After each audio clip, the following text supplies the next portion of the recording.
Content Catchup. Hello, Content Catch-Up family. It is episode 3 of season 2, and what a massive day it is. Life in lockdown / or take 3, is it, Jules? I don't know, probably take 3, but yeah, we are in lockdown. That's all right. Positive. We've got to keep positive here. You know what? It doesn't impact this podcast. You know what? If all goes to shit, we'll just start doing this podcast full time. Maybe we'll go live daily. every day.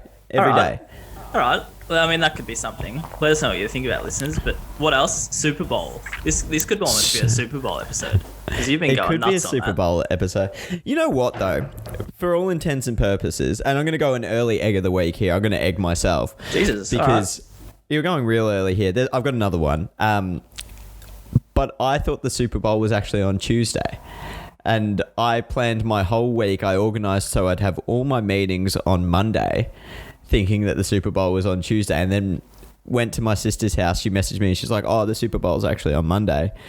So I went to my sister's house and missed half the bloody Super Bowl because I was in all my meetings that I'd organised in the morning. Yeah, I did find it fun in our weekly whip. I saw someone walk behind you, and I thought you were in a cafe or something, but you weren't exactly subtle. No, I wasn't. I mean, That's no all right. shame. Like, you got to do what you got to do. I got everything done that day. But yes, Super Bowl. Tom Brady got his 7th. Number 7. I know nothing about imagine that? him, but he just seems like an ultimate cool cat. Not to mention his skill, but everything I see him, he just seems so not blasé, but he just seems comfortable. Well, he's a pretty cool guy. I mean, I think the only thing, and this could be controversial, I think he's like a closet racist, but take that back. and on the field though, he's outstanding. Like his achievements in NFL are probably unbridled. Like, you're not going to find anyone else to that level. And the fact that he just keeps winning, it's nuts. Like 7 Super Bowl titles. That's insane. I know, he's 41. 42, 43, I think. Yeah, like that's just messed up. But it was a good day. There's obviously like a lot to come out of the Super Bowl, apart from the actual game itself, which was pretty trash. There's always Super Bowl ads, and I don't know if you watched any of them, but there were some really good ones that came out this year. So I was too busy doing work on Monday, Jules. But that's a change. All right. No, the TV above me actually had it on, so I was trying to watch a bit of it because I must say the atmosphere, not to be that typical Australian, I bagged last week that only talk about the Super Bowl, but it does seem intriguing. I don't fully understand it, but I did enjoy the bromance of Gronk and Brady. Not that I know anything about it, but they just seem fun. That's it's funny that you should bring that up because I think we're going to have a bit of a chat about Gronk, Brady, and even some of our other favourite celebrity athletes who produce great content later. But Barks, what have you been watching? Have you been getting into the tennis at all? A bit of tennis. I'm too loyal to basketball though. It seems to clash with NBL a lot. Yep. And for example, last night I was watching the basketball, but I knew the tennis and Kyrgios was all the talk on Twitter and whatnot. I still didn't switch over, so I sort of regret it. But we'll actually talk a bit more about the tennis and maybe even specifically Kyrgios later. But to answer your question, not as much as I'd like to. Speaking of basketball, we got half of the comeback we wanted this week. What, me? Sorry. Derek Rose to New York. Well, I mean, it's not quite Chicago. Well, it's not quite Chicago. Yeah. I mean, is it? No, it's not the same, but we'll see how he goes. He's sort of one I would have liked to see on a contender, to be honest. I think everyone would have liked that, but hey, that's where he wants to go. That's where he wants to go. That's where he wants to go. Anyway, should we jump into it? Let's dive in. Make a splash. Splash Bros. I'd be Steph for sure. Why is that? I'm Clay. I'm injured. Yeah. R.I.P. Clay. He's not dead. Cray. Crayfish. Cray Thompson. Think of a nickname for us listeners, myself and Jules. What would you call us? Anyway, carry on. Okay, so this week, loyal listeners, we're going to be looking at celebrities who produce, rather than celebrities, we're going to look at sports athletes. We're going to look at athletes that produce the best content on social media. And this is in the wake of the Super Bowl. And Barks messaged me and he's like, what's the go with Gronk? Like, what's his deal? And I'm like, he's just a lovable character. He's just like a bit goofy, But I'm going to be taking a look at the combination of Tom Brady and Gronk together. Okay. So they're kind of like two polar opposites, right? Like you get Tom Brady, who's like this, fun guy, but also a serial professional. Like his diet is so regimented that he eats like one almond a day. Like he's fucked. He doesn't do anything. If you ever bored at work, look up the Tom Brady diet. It's messed up. He doesn't drink coffee. He's a freak. But we should try it one day. We'll try it. maybe that's a secret to success. Our first ever vlog. Us doing the Tom Brady diet for a day. So he's like a very professional guy. And then on the other hand, you have Gronk, right? Who is a party man. Like, is he as soon as Gronk... Sorry to cut you off. Is he a bit like... Bit out there? I don't think he's the smartest guy in the world, but I think he knows what he's doing. I think he knows that he needs to have this like party boy image to be successful. You know what I mean? I think he identified like early on that that's his personality and he's not going to back away from it and he's going to have some fun with it. From all accounts, he's a nice guy, but yeah, he's a jock, like in the typical American definition of a jock. He's a jock. But like, so background for anyone who's not aware, Gronk had actually retired and hadn't played the game for a year. And then obviously Tom Brady moves to Tampa Bay and he convinces Gronk to come out of retirement for 1 year. In that year that Gronk wasn't actually playing, you probably saw him pop around. I'm pretty sure he did a cruise where he was like the main attraction. He did guest sets at nightclubs. Bucks, when are you going to fucking start enabling screen share? You need to relax. Swear to God, it's season 2. You need to relax. We do this every week. But usually you put in a friendly little word before we start recording to allow screen share. It's allowed. Let's go. It's allowed. Chill out. Thank you. We're friends. Back here. I want to show you what Gronk's kind of been doing while he's been away. Can you see my screen? Yeah, I can. Okay. Sweet. Let's go and have a look at Gronk. So all this bit of content here is in the period where he's been retired. He looks he seems like a is that wrestling? Yeah, he was on the WWE. He actually won a title. He was the 24/7 he was the 24/7 champion there. Wow. He was on The Masked Singer. He does like all these weird promos, like he's party boy. Here, look at this. Gronk Beach, like he's just he's a bit of a joker. I want to show you this one because he was actually a Lakers cheerleader. Oh, I did see that actually. Yeah, with James Corden. Yeah. So this is Gronk, right? Like this is him to a T. He's just a funny guy.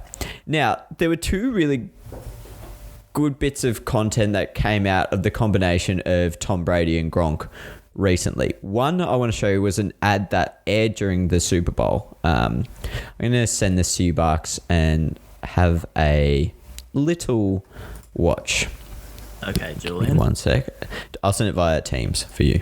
Is Gronk elite in what he does? Or yes, that's the other thing. He's one of the best tight ends to play the game. He's got some of the best shots. And he's won, I think now 4 Super Bowl rings. So he's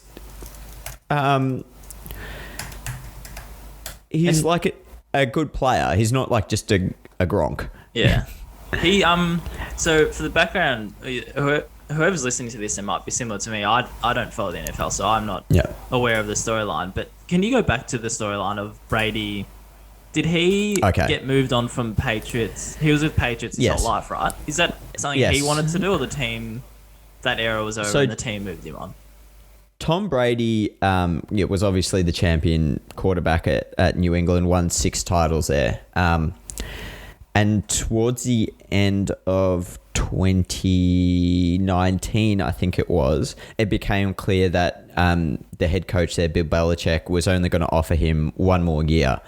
And he wanted 2. So he, after being at a club for how many years, he'd been a free agent for so long and no one had just thought like he would ever move on. But he actually made the decision to move to Tampa Bay. Right. Where they were offering him a 2-year contract, I believe it was.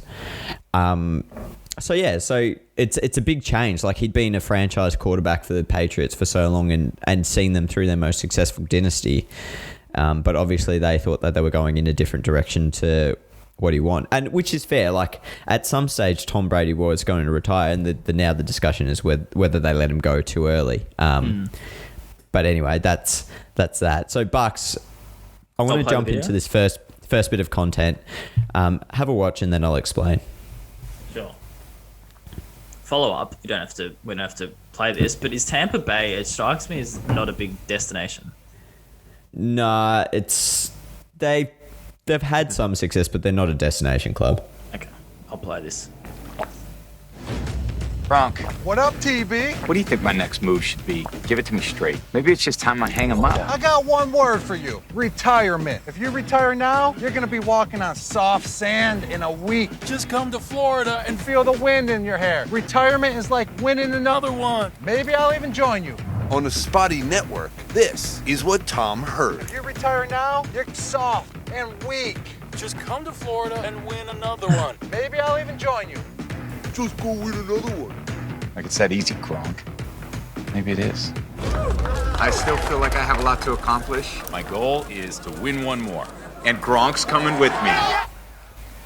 I'm retired from retiring? Mom, where are my football pants? Don't trust big decisions to just any network. Go with T-Mobile, the GOAT in 5G.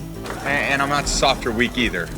T-Mobile is the leader in 5G. I'm not sure I've ever liked an ad before. I like that ad. It's great, isn't it? Clever. So this is a series by T-Mobile, and it's basically advertising fast data or something like that, like a 5G network, and it's playing on the Gronk and Brady coming out of retirement, basically, and it works so well because it plays to Gronk's party boy nature of like, oh, come enjoy retirement, you know, you'll come to Florida, you'll be able to, you know, hang out, play golf, go to the beach, da-da-da-da-da. And then it also plays to Tom Brady's competitive nature because he obviously only gets half of the message because the network drops out and what he hears is a challenge. So then he challenges himself to move to Florida and the story goes. And it works even better because they end up winning the Super Bowl. So that works really well. I just think it's a smart bit of content because it obviously plays on both their personalities and then meshes it into one and has like it's just a great commercial and great bit of content. The other one I want to show you, and this will be quickly, but you know how you sometimes see a bit of content that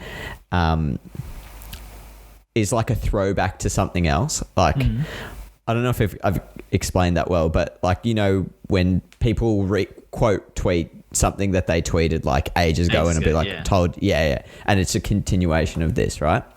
So was that ad posted after they won it? I think it was actually posted before. Yeah, it's cool. I'm not too sure on the timing. It was an ad that ran during the actual broadcast. So when Gronk and Tom Brady were at, and I'll send you this as well. So I saw this, but I didn't understand the reference. Okay, yeah. So when they were at New England, they beat Kansas City Chiefs in a provisional game to go into the finals, basically. So you can see this was posted 107 weeks ago.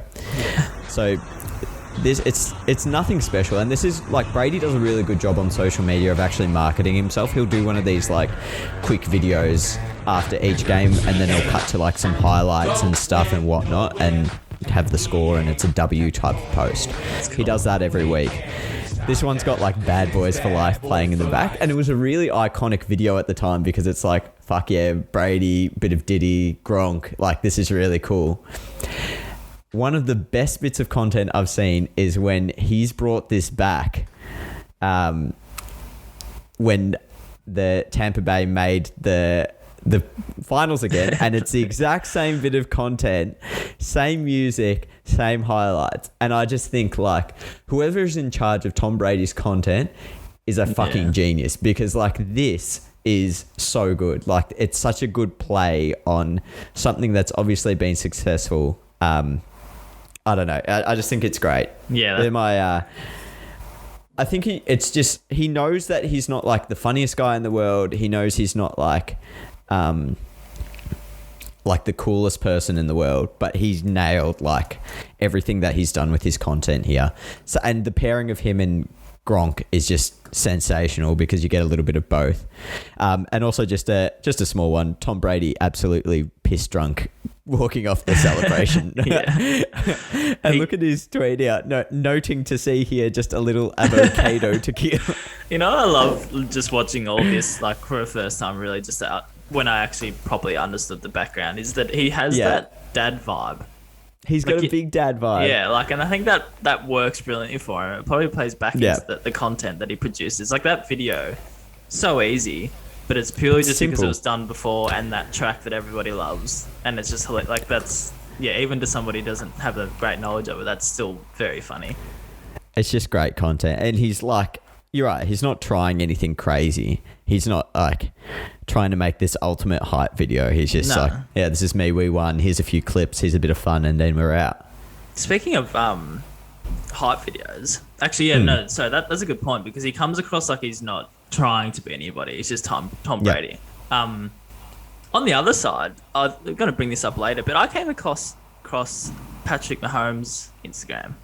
Yeah. He posts like a team would post, and I love it. Really?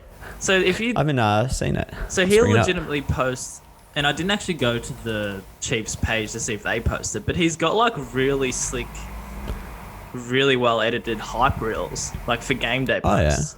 And like everything he posts seems like it's from a content background. And I loved it. I just watched this one.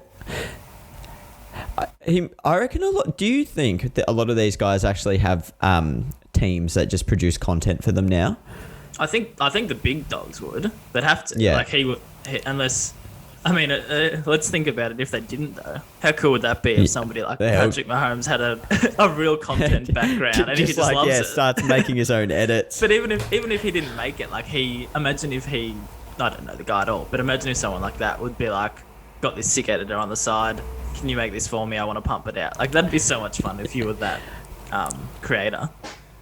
It's something we've talked about before, isn't it? And maybe this might be getting too far away, so if we don't want to talk about it, we can cut it. But athletes in Australia, maybe they need to like start taking their own personal brand a little bit more seriously and hiring people that know what they're doing. So this was a great segue to what I wanted to discuss. And it's funny you say that, Julian Wallace, because mine was not necessarily Australia, but Australian Open being on, it brought my attention to individual sports. Now, individual sports, I think there's a bit of a gap in the market of, because it's the individual, how do you cover games? So could you imagine if Serena Williams hired a content genius and she gave you the journey of each game, whether that be photos? Imagine someone filming on a mirrorless camera to the side of just Serena Williams. Do you think there's a gap in individual sports like that? Or someone like Nick Kyrgios. Imagine if you had Nick Kyrgios turned his page into purely a content, like a team would cover. So Nick Kyrgios is the Essendon Football Club, and you cover game day like you would, except you're an individual. I don't think he'd ever go down like that path of like score updates and shit like that.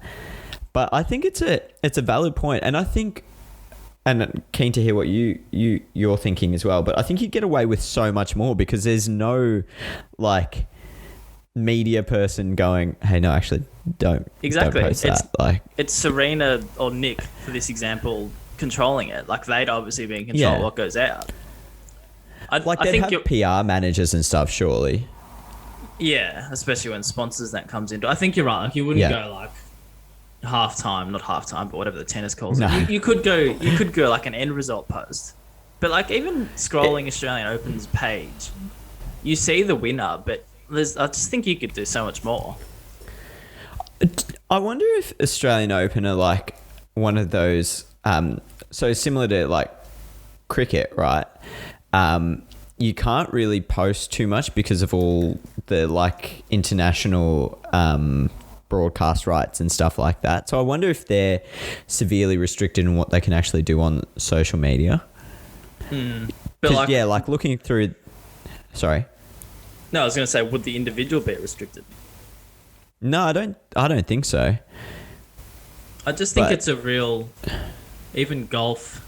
I'm trying to think individual sports because it's such a weird area of how do you market game day and like a typical sort of content aspect from what teams go through if you're an individual sport.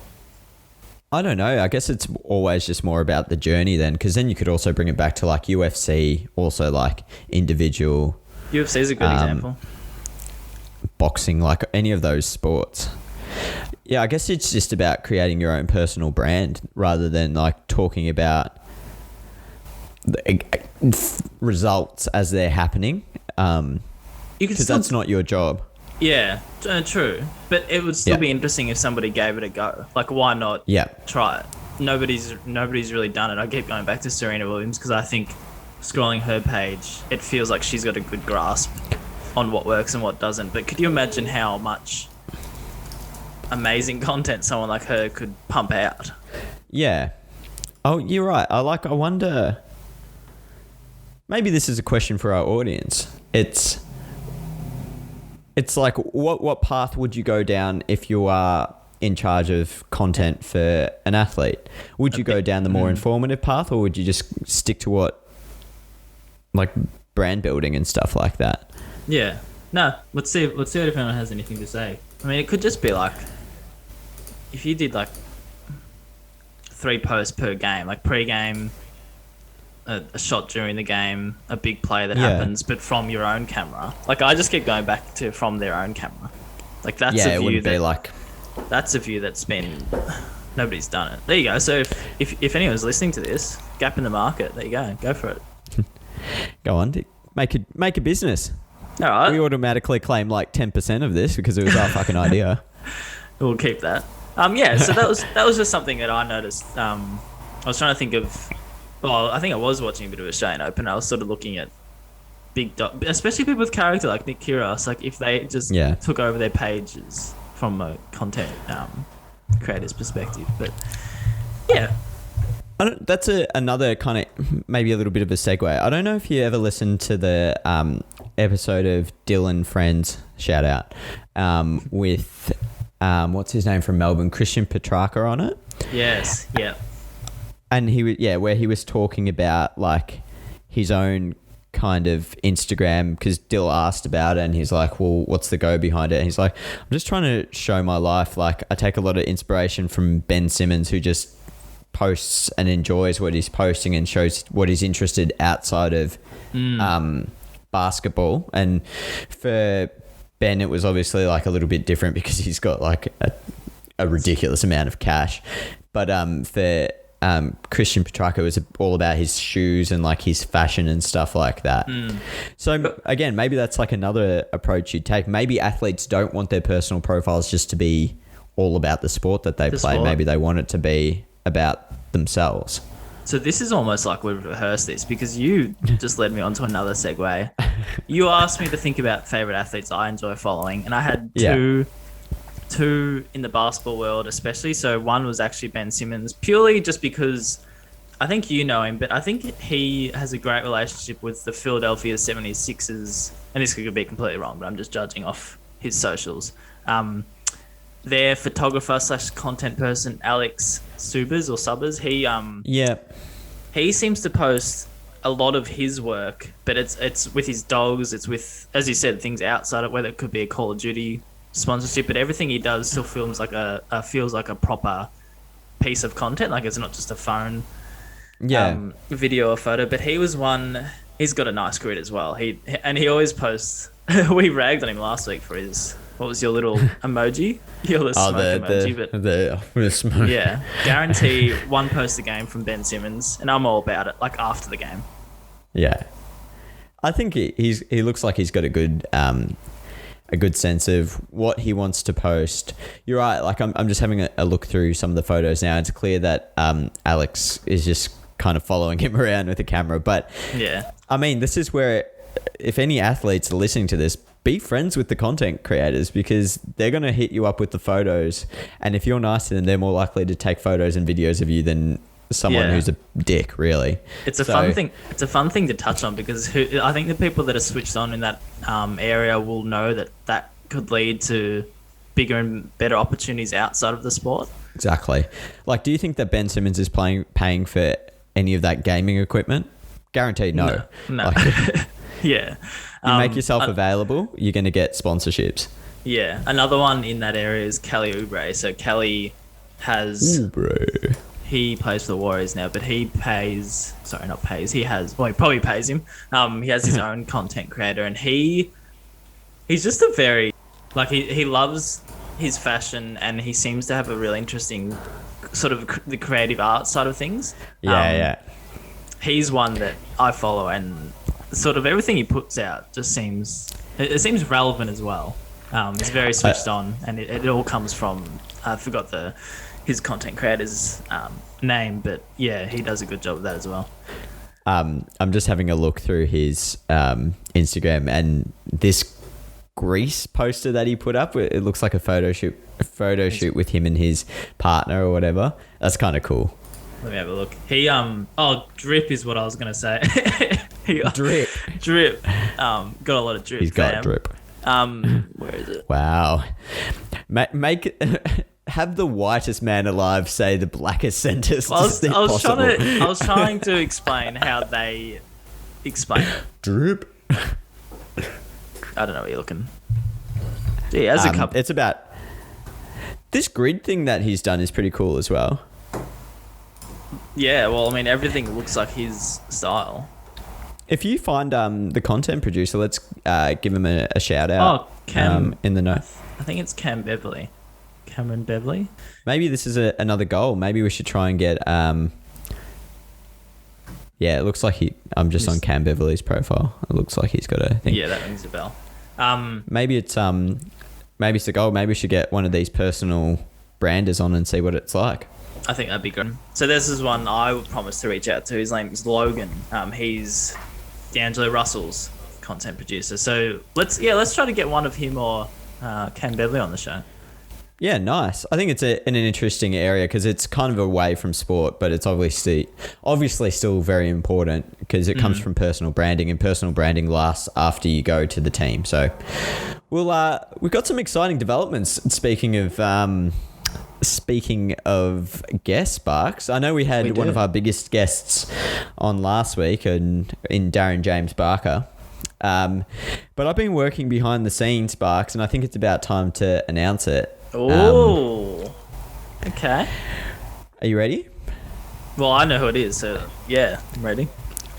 We're going to have Mon on the show next week. Fuck off. I tell you what, I'm going to draw the line off here. We're not going to have my mother on. Sorry, Mum.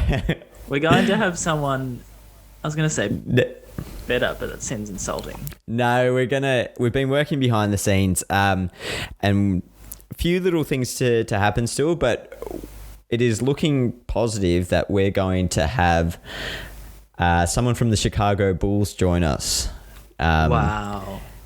Probably in the next 2 weeks. So we'll keep you updated. We don't want to drop names just too soon, just in case it all falls apart. But yeah, watch this space. 2 weeks, I reckon. We're up for our next guest. What I will say is, if you have good memory, listeners, it is something we've touched on before. It could even be what Jules promised that he'd reach out to. Yeah. So have a think about that. All right, Barks. I think it was a good chat, but I think it's time to lighten up a little bit. Let's go to the hen, lift up the hen, see what's under. There's an egg. Let's fucking. Wow, that was your best one yet, I reckon. Yeah, But thanks. I've been practicing that one. So, Have you egg of the week. Have you got one this week? I don't. Oh. But what I do have is your new segment, the Boss of the Week. So Boss of the week. All right. I think we'll hit Pete up for that new intro. Like we pay him a lot and doesn't do much, so we'll get him that. Well, we'll get him to do that. If you're going to go straight into Boss of the Week, can I have my egg of the week Yes, first, and then sorry, we'll go you into go Boss of the Week? Yeah. So, Bucks, you don't have a egg of the week this week, but Correct. I have one. I actually have two. quick one. I don't know if this is egg or a boss, but that lady who flipped off Rafa Nadal at the tennis the other day. Is it because of his routine? Yeah, I don't know. She's just like sitting in the crowd by herself. This lady, and he's obviously, it looks like he's having words with her, and then all of a sudden she just flips him off. This could be wrong. Why? But I think I don't know if this is the same story, but there was someone ragging on his routine, like he has like 53 bounces before. Yeah, but like that's his routine. You're the one who's paying to come see him. I'm on the woman's side. It's fucking annoying. No, I'm just kidding. That's a good. So, I don't know your name. I'm kind of impressed, but also like you're a dickbag. You're an egg, Flipping actually. someone off it. Yeah, for no reason. Especially in such like an individual and personal sport like tennis. It's not like football where you can just get away with like throwing one up. She looked him dead in the eye and like flipped him off. It was sensational. I think that's a great point because we know how much of it is if something crosses the line of being personal in a team sport, but you can't get away from that in tennis. Like you're literally looking at the one person in the middle of the court and doing something. She may as well have run out onto the court and just sworn in his face. Like there's very little difference. Good work. That's my first one. And my second one is for a previous guest of ours, Barks. Darren? No, Darren's all right. I'm not going to egg him this week. Cripsy. Cripsy. For anyone who might be searching for Cripsy on Twitter this week, you won't find him because he copped himself a 10-day ban for sharing a TikTok. Oh, wow. I did not know this. Do explain.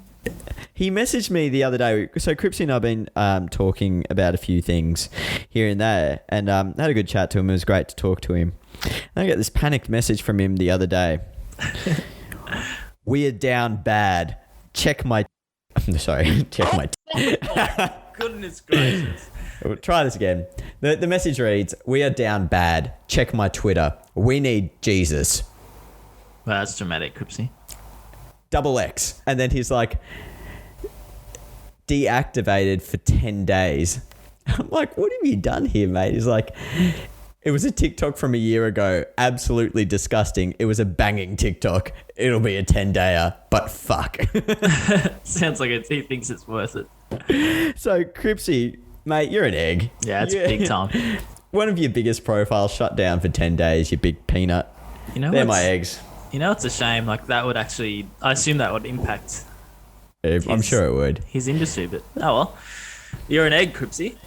Should we go into Boss of the Week? Yeah. I think for that one, we need, like, some real gospel music, like Boss of the Week. Do you want to get Pete? Can Pete sing? If you slow him down, he might have a bit of a... We'll work on it. We'll work on that one, yeah. All right, Boss of the Week. My Boss of the Week... Actually, we'll just go back straight to tennis. Nick Kyrgios. Few boss moves from him during his Australian Open tenure. Tenure? Is that the right word? It is, isn't it? Oh, no. Yeah. So far. First one, I don't know if you saw it, but he drank Pepsi during one of his games as he was walking to the sideline. And brilliant. And also he won, I think he won the second set last night with an underarm serve. I just love his antics. So he's my Boss of the Week. I agree. I feel like tennis is one of those really stale sports, and they're so obverse. Fuck, neither of us can talk this week. It's a real identity of our show. They're so against like anyone that comes in and causes a stir. And he's done that. I just think that one thing that's missing is now performance. Like he's got to start winning some shit. Like he's clearly a talented player. But I love the swagger about him. I think it's nice. I think he could be a Boss of the Week every week if we followed closely what he does. He also had that funny press conference where he was complimenting himself about a terrific answer. Yeah. Actually, Boss of the Week. And Bill, did you catch Bill being on mute at that press conference? He's an egg. Bill, egg. There was like, I think there was during Kyrgios and someone else, he just kept asking questions on mute, and you just hear this voice in the background saying, Bill, you're on mute. Bill. Bill's my egg. It's probably bloody Will, and he's just changed his name to Bill. Bill and Will. Yeah, Moonlighting. good call, Jules. All right, do we want to go on to... Did you have anything to add to Boss of the Week? No, I don't. I'm done for Boss of the Week, thank you. Apart from my intro, Boss of the Week. That's beautiful. Speaking of Yeah, stale. thanks. All right, we had a few fan questions submitted this week. Yeah, we did. We'll start from one on Twitter from Tom. Tom works at Collingwood. And Tom wanted to get our thoughts on clubs putting branding on every single photo they publish, and then we'll go to videos as well. Bit of a, I guess, common thing that most sport teams would have to go through. Do you want to kick us off? Yes, I used to be a fan of this. Of photos or videos? We'll go photos. Photos. Yep. I think videos are a little bit different because videos, videos often have branding rights to them, like watermarks or whatnot. And it's a bit annoying when a broadcast picks up your training footage and doesn't credit you or whatnot.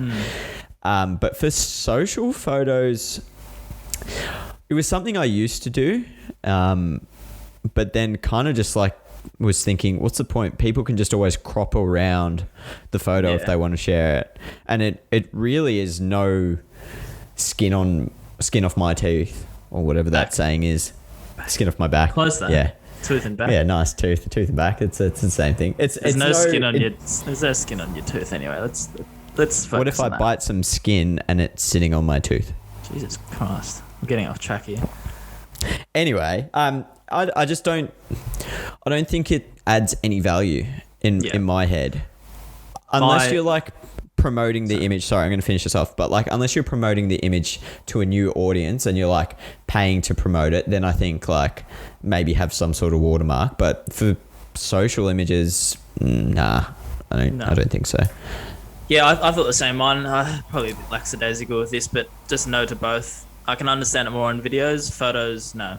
I mean, people are going to, especially videos as well, if people are going to, they're going to grab it anyway. It's not hard to crop a video in. And hey, if it comes from a certain team of them at training, then people will probably know it's from you anyway. I just don't think it's worth worrying about, because people are going to, if you're doing it to avoid people grabbing it or stealing it, they can do it regardless. So Exactly. No, and I think it also helps increase your like exposure anyway, because we, for example, bring Carlton into the picture. We have Terry from Blue Abroad who takes a lot of our pictures and shares them. But what he does well is he never really shares them on the same day. He'll keep like a backlog of photos and then bring them back up. So I think like it has its benefits if you don't really watermark stuff.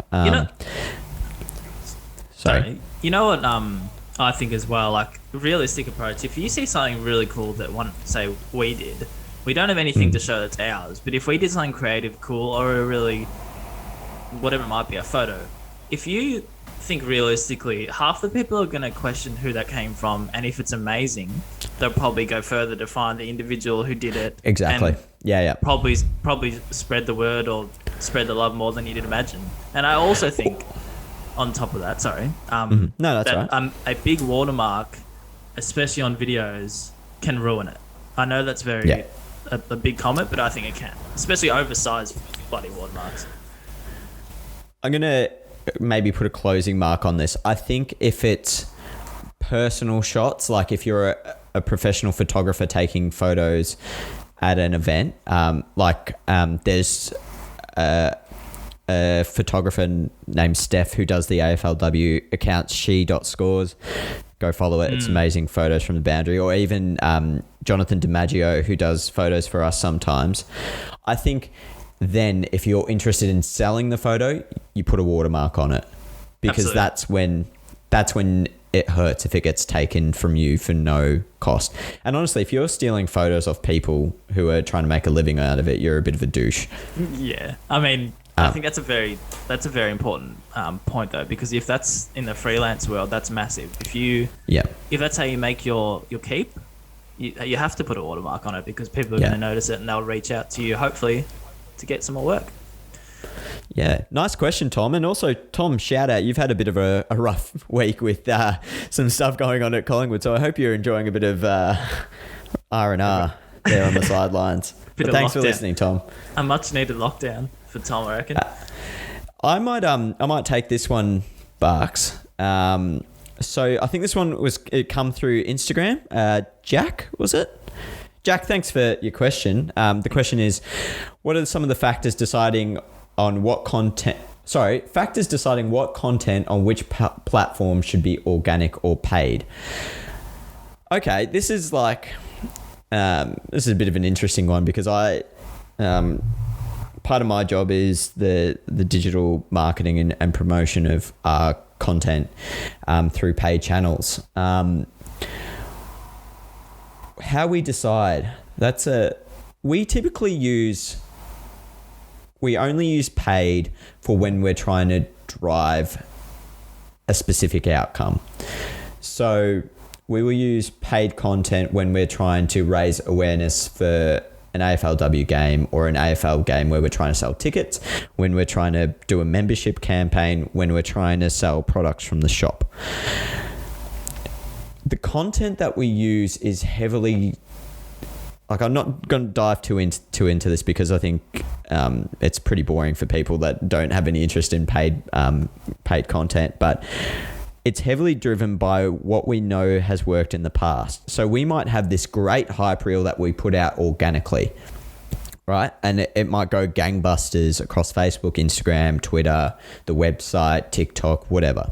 All are more organic platforms. But that doesn't mean it's going to work well paid. And what we find typically works well paid is something that has a direct call to action in it. So we don't try and overproduce our paid content, if that makes sense. On the flip side, what we've also done is if we're trying to raise awareness amongst a new audience, we'll find that bit of content that's worked really well organically and use that to push out. And I guess in terms of the platforms we use, we typically just use Facebook and Instagram, and we've done some TikTok marketing. But the hard thing with TikTok marketing is you've got to find a bit of a trend. The content you've got to produce for that is way more specific than anything that you could put on Facebook or Instagram. I don't know if that really answered the question, but I hope it did, Jack. It's a bit of a weird area. I suggest if you're really interested in this, you can actually get access to the Facebook ads library and go through each club and see what they're doing from a paid perspective. It might give you a better idea. That sounds handy. Yeah, it is handy. It's always good to see what the competition's doing. Good informative answer there, because I have no idea about that, and I've never bothered to ask you because I don't ask you a lot about your job. I don't really care sometimes. Because you're a selfish prick, really. You only care about yourself. Thanks, Jack, for creating a divide between us on this episode that we obviously needed. And Jack, if you're interested, always feel free to hit us up via the DMs. Happy to answer more questions. A quick answer to that one as well is whatever Michael makes, put on paid. Right, next question. It doesn't work. Next question. Quick one. How to perfect your content calendar? Which is probably a bit generic, and I'm not sure it has an answer. We almost need to dial someone in here. Get Critter on. We need dial Marns and Critter in who actually do our content calendar. I think this is a hard one for, because obviously everyone is a little bit different in how they approach their content, but it always starts with identifying your audience and knowing what content works well for them. So Barks, bring it back to a Carlton perspective. We have a planning day at the end of every year where we kind of review the content from the year, go through some metrics, work out what works well, what hasn't worked well, identify new audiences and anyone that we want to talk to, and do a bit of work into the content that we're going to produce to talk to that audience. So that's step one. You got to do that before you even get close to a content calendar, because otherwise you're just plugging random shit. Then you've kind of got to take another look, and Facebook Insights, Instagram Insights. I know it sounds really boring and this might be a dry answer, but you've got to look at when your audience is actually online, because otherwise you just it's like when you go fishing, or I imagine it's like when you go fishing, because I fucking suck at fishing. Actually, one time I went fishing, I went to cast off and I actually wrapped the what's it called, the fucking string thing around my neck. It was a great time. But it's like are you alright? I can't fish. I'm terrible at stuff like that. But anyway, it's like just going out and throwing a line out into a pond and hoping that something comes out without any bait or any understanding of like when the fish are actually in the pond. You've got to know when your audience is online. From there, you kind of got to then prioritize what content you want to be seen, what content you know is going to do well, regardless of what time it's going to be pushed out and on what platform. I think this is also something that, it's like every week we call him out, but Social Sandwich, Edwin, is really good at talking about knowing the differences between each platform and what content works well. So Bucks, you probably know as well, like with Instagram, it's good to have really punchy stuff, like quick, hard-hitting stuff that's going to capture people's attention, and that's what we're trying to do with our videos now. Whereas longer form interviews, even though Instagram's got Instagram TV and stuff, is probably better suited to YouTube or Facebook or your website where people are more comfortable to sit down. Yeah. And it's like with conversational content, you're probably better off putting it on Twitter because you can easily have a thread of conversation that you can go back to and keep going with. So once you kind of identify all that and know what you're going to do and know when you're going to do it, then it becomes a lot easier to plug it in and be like, okay, at 5 o'clock, we're going to be doing this. At 10 o'clock, we're going to be doing this. It also gets harder in the footy space because you've got random announcements that'll just pop up and you've always got to be shifting it. But we kind of go day to day. We obviously know we have an overall calendar that will tell us what's coming up in a week. And then we go more granular as to when things are going to get posted day to day, if that at all helps. I think it's a real... it's probably an area, like it's good to ask these questions, Jack, because I think it's easy to think I'll just make good content and it'll work, which is sort of, I'm going to be honest, it's sort of my approach, and I lean on you and people in our team to explain when is the best time to post, when, all those sort of questions that you're asking. So I think it's important to dive deeper into what works and understand that there is a bit of crap behind it, but without... There's a bit of thought behind it, Michael. Yeah, a bit of thought behind it. It's a very good question, and I think it's becoming more important that you can't just, and it's not like it's something new, but you can't just post something and hope that it's going to work. You have to know a little bit more about what you're doing, and know when people are online. I think that's the key to any content calendar. Know when people are online, and then you can start to structure from there. There were some bloody great questions there, Barks. Thank you. I made them all up. No, they're actually submitted questions, so thank you, everyone. Keep them coming. And if you're enjoying this question segment, let us know and we'll run it every week. All right, are we done here? I reckon we're fucking done. Want to be. Everyone, thanks for tuning in for another episode of the Content Catch-Up. We hope you enjoyed this week's episode. As we said, we've got potentially another guest in the next couple of weeks, but always write in, let us know your thoughts. We've really been enjoying the feedback and the engagement on some of our posts, so keep it coming. If you have any tips, anyone you want us to talk to, let us know and we'll get on to them. Barks, it's been a pleasure. Thank you. Okay, goodbye. See ya. Thanks, everyone. It's giving absolutely nothing. Da, da, da, da, da, da, da.